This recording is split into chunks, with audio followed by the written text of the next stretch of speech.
Mirë se erdhë të dashur deshër në letra të rrëfejnë, jam Diana dhe do bëjmë lecimin e radhës për ju. Pyetja, kur kam përzije letrat për t'i hapur, ishte, sot që kam zgjedhur, për çfarë duhet të hapësh syt këtë javë, apo në të ardhmen, dashi. Letrat po të thonë që ka diçka shumë të dobishme. Shiko, thot, realitetin si që është, dashi. Në këtë, jo si çdo doje të ishte. Ka diçka që duhet ndryshuar, dashi. Mbyllur ose rregulluar. Pastaj, letra tjera që nuk do atje ashtu, pas do i marrim një nga një, mos u kthe tek e vjetra, dashi. Çfarëdo që të jetë ajo, vetëm sepse të duket familjare dhe mos beso çdo mundësi, vetëm sepse duket e bukur. Të dashur deshër, vdekja. Dhe kjo është ajo që na bën na detyron një mbyllje, ta them kështu. Hapi syt, dashi. Disa gjëra kanë mbaruar.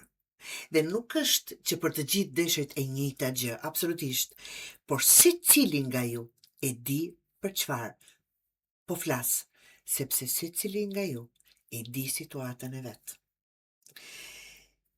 Mos u mundo të shpëtosh çdo gjë.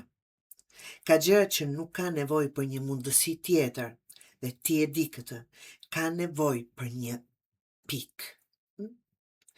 Mund të jetë një marrëdhënie, një miqësi, një bashkëpunim, nga që është lexim i përgjithshëm dhe nuk mund të vë gishtin asnjë gjë. Një zakon, një mënyrë vjetër të menduari, por mund të jetë edhe diçka shumë e zakonshme. Një plan që nuk funksionon, një punë që vetëm po e shtyn, një shpenzim që vazhdon pa arsye. Dhe këtu do t'ju qortoj pak. Vetëm sepse, po e marr vetëm një shembull, ke harxuar shumë kohë për diçka, nuk do të thotë se duhet të harxosh edhe më shumë. Ke provuar, nuk funksionoi, shiko pse. Nëse arsyeja vazhdon të jetë e njëjtë, mos prit rezultate tjetër, dashi. Këtë javë bëj një pastrim konkret, çfarëdo që të jetë ajo, apo për çfarëdo që të jetë ajo.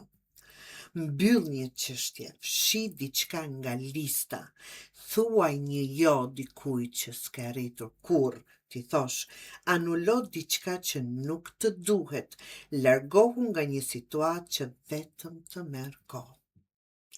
Për çfarë duhet japësh syt, dashi? Për atë që po e quan durim, ndërkohë që mund të jetë thjesht frikë për ta mbyllur. Vazhdoj me kullën. Mos prit të bëhet problemi më i madh.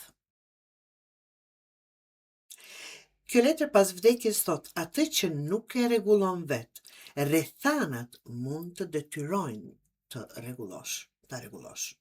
Dhe nuk po flasim me dojmos për ndonjë dramë të madhe. Ke një faturë që po e shtyen, thjesht shembuj, paguaje ose telefono dhe rregulloje.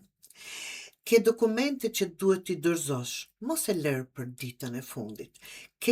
Se është këtu diçka që je duke shtyr. Ke një problem në shtëpi që po i jep shenja, rregulloje tani, jo kur të prishet fare. Në punë ka një keq kuptim, sqaroje.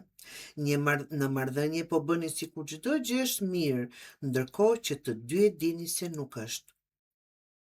Sepse këtë javë problemi nuk është vetëm ajo që mund të ndodhë. Problemi është çfarë ke parë prej kohësh dhe ke zgjedhur ta injorosh. Mos thuaj të lutem pastaj, nuk e prisja. Kjo gjë është e pritur. Nëse shenjat kanë qenë aty, e ke pritur pra, vetëm nuk e dashur të shohësh. 4 të shkopive të dashur.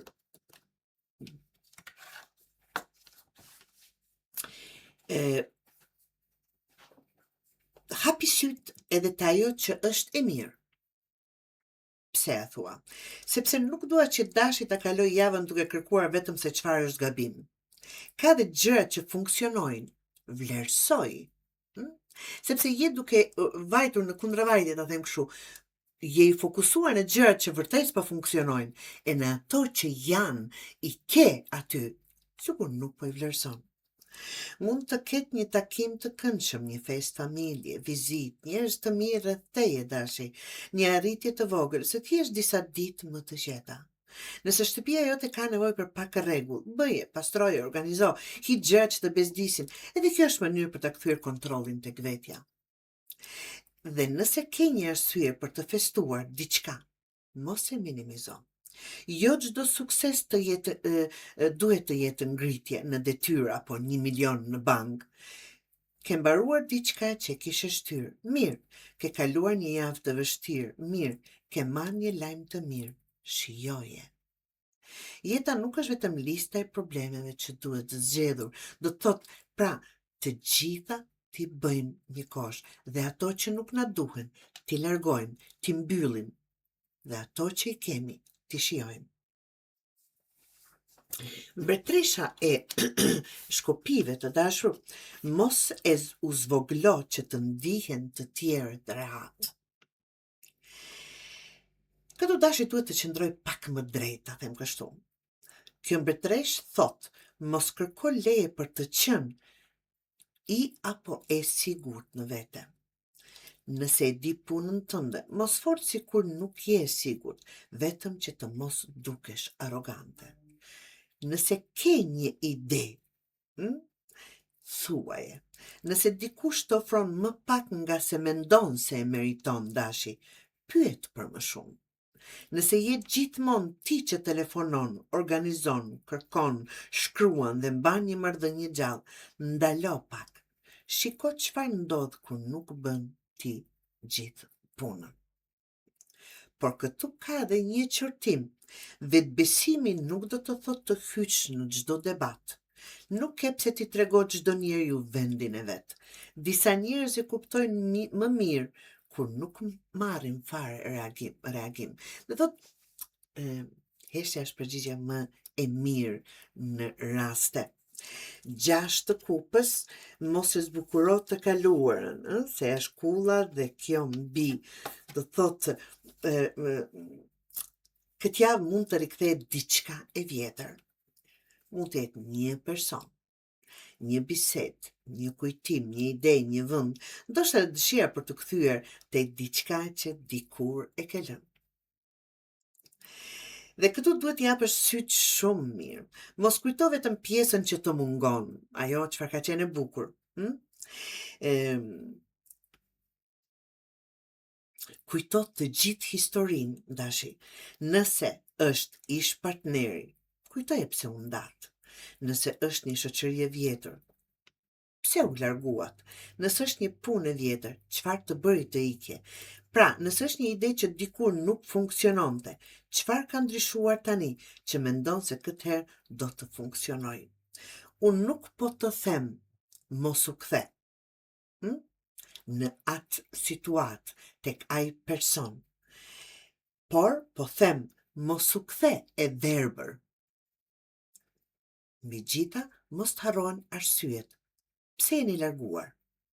Nëse është për person. Nëse kushtet kanë ndryshuar, shikoje, nëse njerëzit kanë ndryshuar, duhet të duken që në sjellje. Një më ka marrë malli nuk është provë ndryshimi të dashur, absolutisht. Dhe 7 të kupës mjaft me ndoshta. Këto janë të gjitha letrat që kam zgjedhur sot, të them, për t'ju qërtuar dhe për të bërë vërtet ndryshimin që ju duhet në jetën e juaj. Mund të kesh disa mundësi këtë javë, dashi, ide, plane, oferta, njerëz që flasin bukur se gjëra që të tërheqin, por mos e ngatro mundësinë me rezultatin. Dikush thot do ta bëjmë. Mirë, kur? Dikush thot do të telefonojmë. Mirë, shikon nëse të telefonon. Një ofertë duket fantastike. Lexo çfarë përfshin atë ofertë. Do të blesh diçka të shtrenjtë. Mos e bli në 5 minuta sepse të pëlqeu. Shiko çmimin diku tjetër. Pyet veten nëse vërtet të duhet. Gjëra të ndryshme që vërtet ka një anë të kundërt, që themi të medaljes. Ke 5 plane për këtë javë, zgjidh atë që realisht mund ta përfundosh. Dhe sidomos në dashuri, mos ndërtoj një marrëdhënie të tërë në kokë nga 3 mesazhe dhe 2 komplimente. Të dashur dashi, lëre personin të tregoj vërtet kush është. Për çfarë duhet i hapësh syt dashi këtë javë? Për atë që po mban gjallë dhe edhe pse ka mbaruar, për të mirat që i ke apo për problemin që po e shtyn duke shpresuar se do rregullohet vet, për të mirat që i ke parasyve, por nuk po i vlerëson sepse i e zën duke menduar për atë që të mungon, për njerëzit nga e kaluar që mund të rikthehen, mos dëgjo vetëm çfarë thon. Shiko çfarë ka ndryshuar dhe mbi të gjitha, për dallimin mes asaj që duket bukur dhe asaj që është e mirë për ty. Detyra jote për këtë javë, mbyll një gjë që ke zvarritur, rregullon një problem para se të bëhet më i madh. Mos merr një vendim të rëndësishëm vetëm nga entuziazmi dashi, dhe kur dikush të premton diçka, mos plotso vet boshllëqet, prit të shohësh veprimet. Pra, mos beso në atë që mund të bëhet. Shiko çfarë po bëhet. Realisht, aty e ke përgjigjen.